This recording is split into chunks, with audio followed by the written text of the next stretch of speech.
Today I'm going to be going over character creation for a D&D campaign. This is something I promised to do a few weeks ago. I also said that during isolation I would definitely be making a campaign and we'd be playing it all the time and I'd share that with you. That hasn't happened because as part of my learning process, I was watching a video trying to figure out and learn how to do a single player RPG, and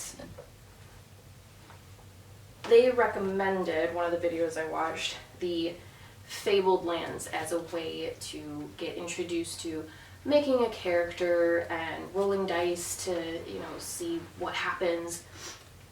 And this has definitely been really educational. We got partway through, it was either our first or second day playing, and we're like, screw it, let's get all 6. So we now have all 6 of these, and we've been playing this a lot, and it's, as someone that wants to DM, this has been something that's been really helpful. And for anyone that wants to play D&D and maybe you don't have people that are all that interested, or you're like me and you're like, well, I want to at least kind of know what I'm getting into before I just jump into it, this is a really good way to get into that. Now you'll see 5 here, but that's because book number 2, for some reason, came in this format, but being this giant thing. So we've been playing this, and these are books that, whatever one seems more appealing to you, you can get that. You don't have to play them in order. So you start out with making a character as you do. So part of why I do recommend starting out with the Fabled Lands is it's a much simpler version. A big thing that's intimidating to me about becoming a DM is just how complicated the game can be. Now, just your character, these are what's called character sheets. You probably can't really see them from there. But basically you have your class, level, background, race, alignment, your name, experience points, and your character name. And that's just this part here. Now in these books, you basically have either pick a priest, mage, rogue, troubadour, warrior, or wayfarer.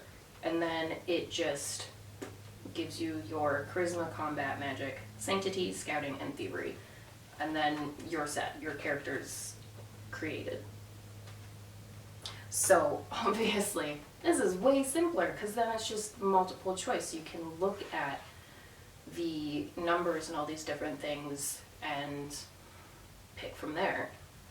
So when it comes to charisma is your ability to talk your way in or out of something or convince someone to do something. Combat obviously is how good you are at fighting. Magic. Sanctity is kind of your holy powers. So like if you choose a god or gods, you can have strength in that. That explains it well. Scouting, your ability to see things. For instance, in D&D, it's called perception. Thievery, we'll steal stuff. So maybe stealth would be near equivalent in that. In D&D, you have strength, dexterity, constitution, intelligence, wisdom, and charisma. So you have similar things. So you have charisma, that's the same thing. The difference is you have intelligence and wisdom. So the difference between those two things. So intelligence is basically how good your memory is, how good your reasoning is. Wisdom is perception and insight. So you would take a wisdom roll like if you were trying to maybe see if someone's bluffing, you could do it then. So your constitution is your endurance, and that's not something that ever comes up in this. You just have me see, stamina, sorry. You start with 27 stamina points in the Fabled Lands, but in D&D, that is its own ability, and you can roll for that. So this book, you just have numbers that, as you have encounters, that is things like you have a fight or you come across some sort of obstacle, something that slows down the story, you just have these to either check against if you make a roll, and it's always 2d6 unless it states otherwise. So you don't have a stamina that you roll against. Instead, you have, you just have your stamina points. And then when you're in an encounter and you roll for how much the other character does for damage to you, you just subtract it. So, which is pretty similar to D&D. So again, there's a lot of similarities, but it seems to be quite simplified, and that's why, like, someone for me, I've been finding it appealing because I'm getting the gist of things without feeling kind of overwhelmed, because it's very much a railroad, as they call it, campaign, in that you have multiple choice. You can't say, well, I want to talk to that guy over there. It's not an option. You can do A, B, C, D, that's it. Your 6 abilities in D&D are strength, which is just your physical power. So if you want to shove open a rusty door, you would make a strength check. You have your dexterity, measuring your agility. If you want to jump down from somewhere high onto a small platform, you would make a dexterity save. Constitution, measuring your endurance. So, you know, you run all day, you'd have to have a high constitution to do that. We already went over intelligence and wisdom.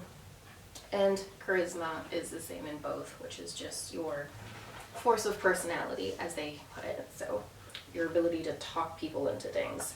So I'm going to go over some of the example character sheets that you get in the starter pack. So this one is a wizard. Wizard has +0 to strength, +2 to dexterity, +2 to constitution, +3 intelligence, +1 to wisdom, and a -1 to charisma. And so that's something that's different between them as well, as in D&D you can have negatives as far as what class you are. So maybe wizards are kind of seen as assholes. And so they don't have as much charisma. They have that going against them. I don't have the book of like all the different character classes and what they mean, unfortunately.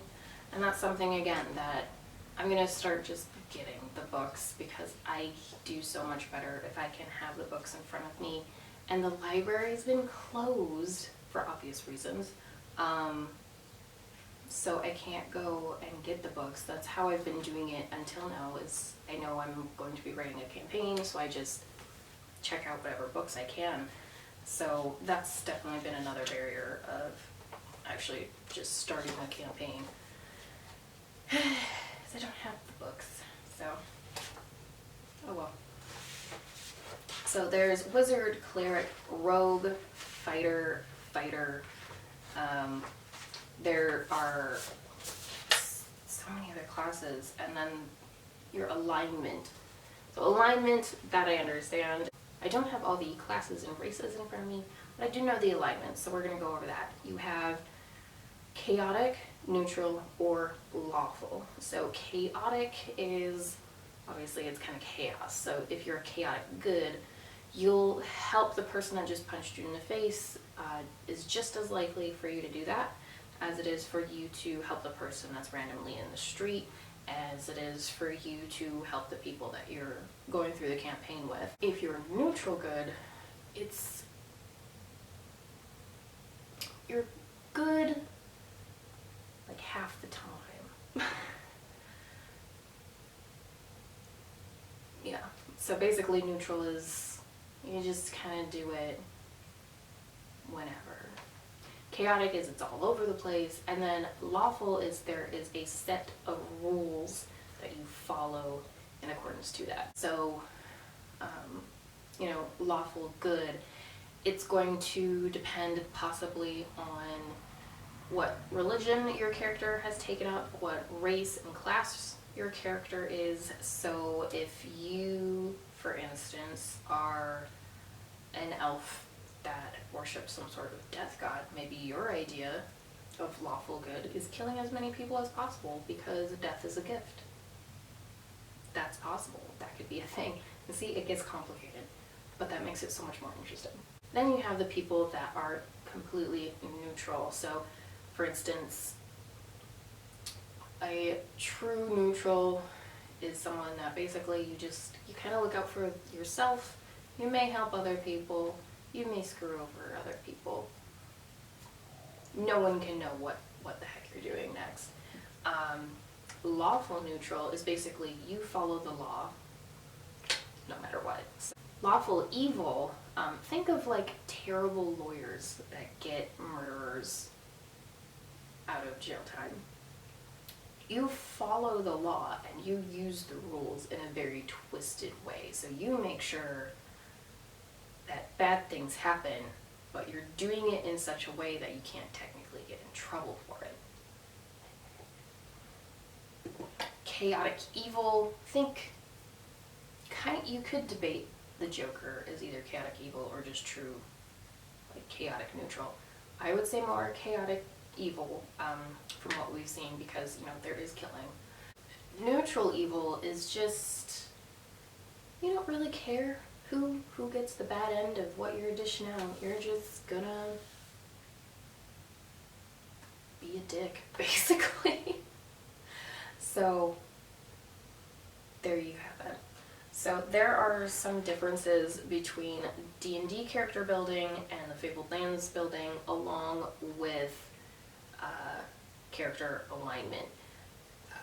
Obviously, as we go, I will definitely include more on class and race. However, there are so many of those that there's going to be a part 2 discussing that, because to cram all of this in a single video would be like 30 minutes long or more.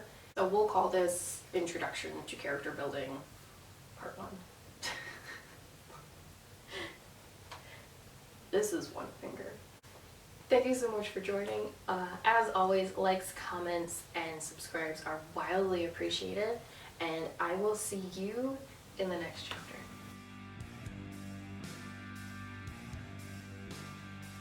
Part 1. This is one finger.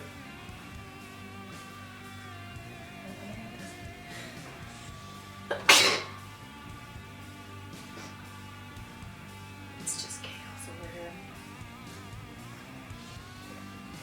Wow. Okay.